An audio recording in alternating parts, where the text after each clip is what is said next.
کبھی انسان جاہل تھا، کبھی انسان وحشی تھا، مگر ان جاہل مطلق زمانوں کے سبھی وحشی قبائل میں لڑائی کے کئی دستور ہوتے تھے۔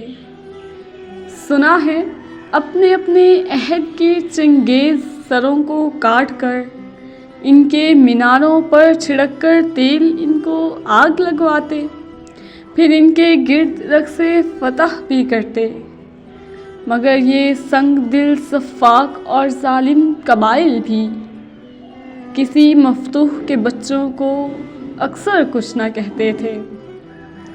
لڑائی میں کسی کم سن کی آنکھوں میں نمی رکتی، سبھی منظر بدل جاتے، درندے بھی پگھل جاتے۔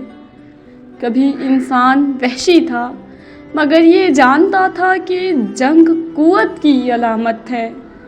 اسے معلوم تھا کہ بچوں کو بزدل مارا کرتے ہیں، اسے معلوم تھا کہ جنگ میدانوں میں ہوتی ہے، اسکولوں میں نہیں ہوتی۔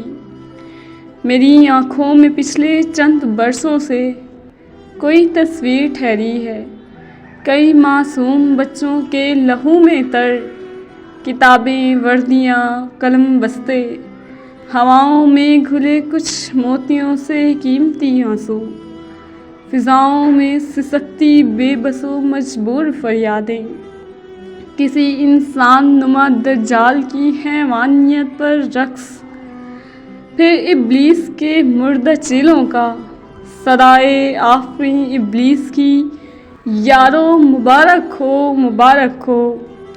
نیا انسان پہلے سے کہیں آگے کا وحشی ہے، کہیں بڑھ کر درندہ ہے۔